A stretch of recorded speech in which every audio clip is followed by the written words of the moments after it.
the mini bike for a ride. I lubed the chain like an idiot because I didn't think it was rolling correctly, which it wasn't. I over lubed it, got on the sprocket, lost my brakes, but that's besides the point. The mini bike's running mint, I just can't stop it. So I've been trying to get the grease or the oil back off the sprocket, but in a little while I think me and my son are going to take a ride. He'll take out the go-kart, I'll take that. But I went to Harbor Freight. I wanted to expand on my body tools. Well, I have more body tools, air tools and whatever it is, but when it comes to the hammers, I'm very limited. So I wanted to expand on the different types of dollies I had and whatever. So I decided to go to Harbor Freight and I bought their set because dollar for dollar it was the cheapest, and I'm not a professional. So came with 3 hammers I don't know if I'm going to use, and it came with 4 different dollies. And this was the one I was looking at to get up behind the Fender. So the whole kit was 29 bucks. And when I started pricing them out, I mean, that's what it costs to buy a dolly. You know, some of these dollies are that much money. So I figured I couldn't go wrong with some of the stuff, or the basic stuff I'm going to be using, since I'm almost done with the project. But I figured, I had this hanging on the wall in the garage. I figured we'd listen to this. I also had this was behind it. Peter Pan, the 3 little pigs. Figured that was cool. So I figured we'd listen to this and work on the car.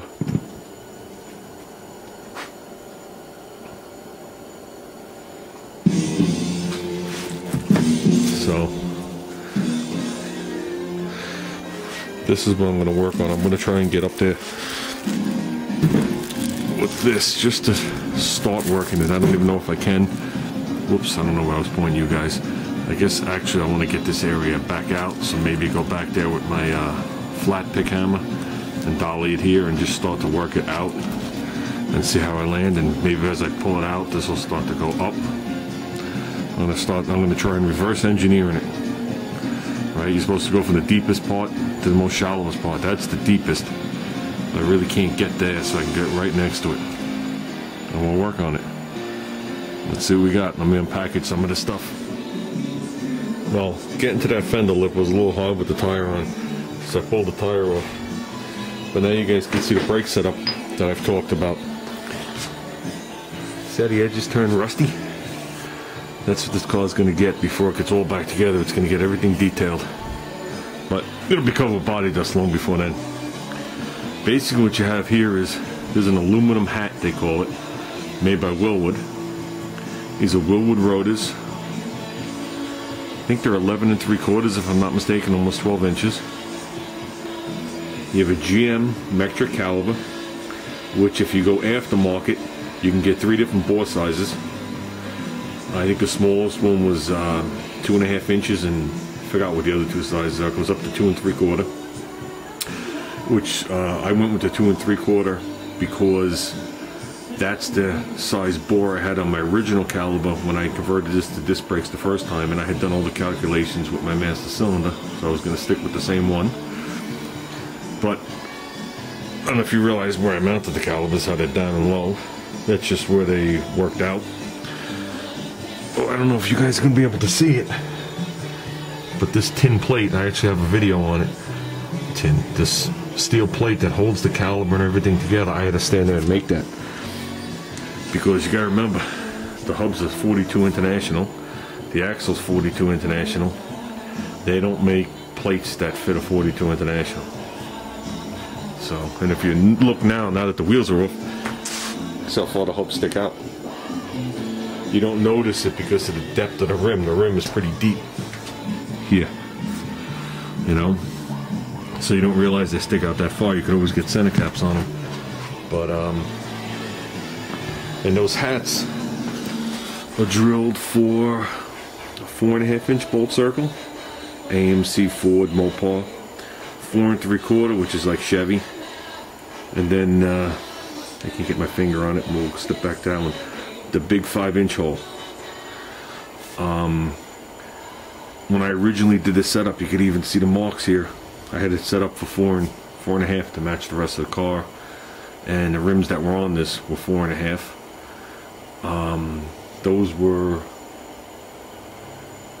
Anson slots that I had in the front, but they weren't quite narrow enough for me. They were 5.5 inches wide. They were cool looking rims because they were perfectly flat in the front, where the spokes are.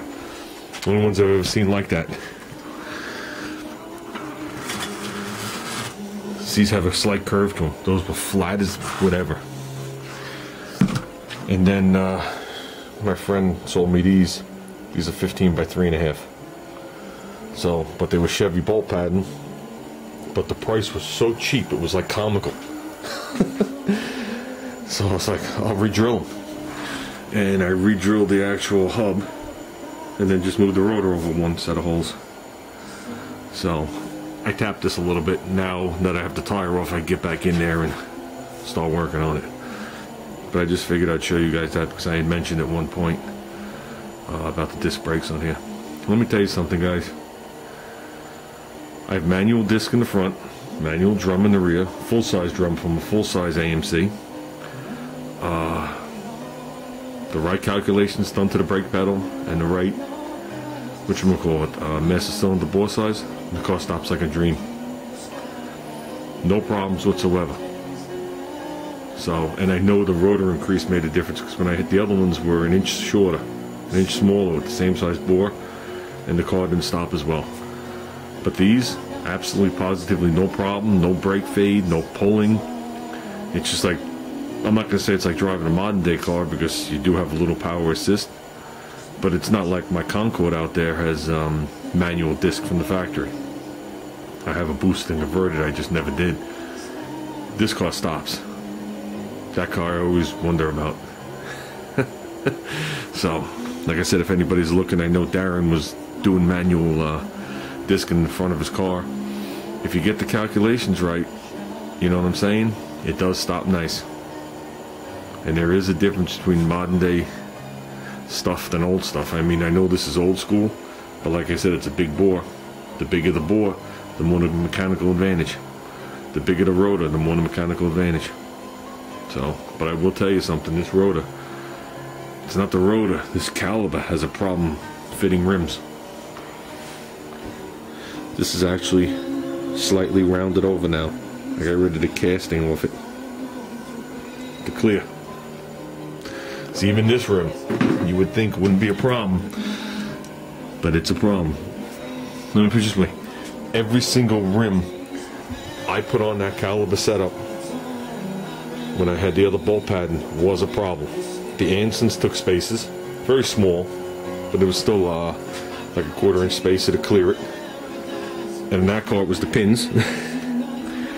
I have factory AMC Rambler wheels that are 15 by 4 Steelies. There's one right there to the left of the tire, and then there's one back behind the tires. They didn't go on at all.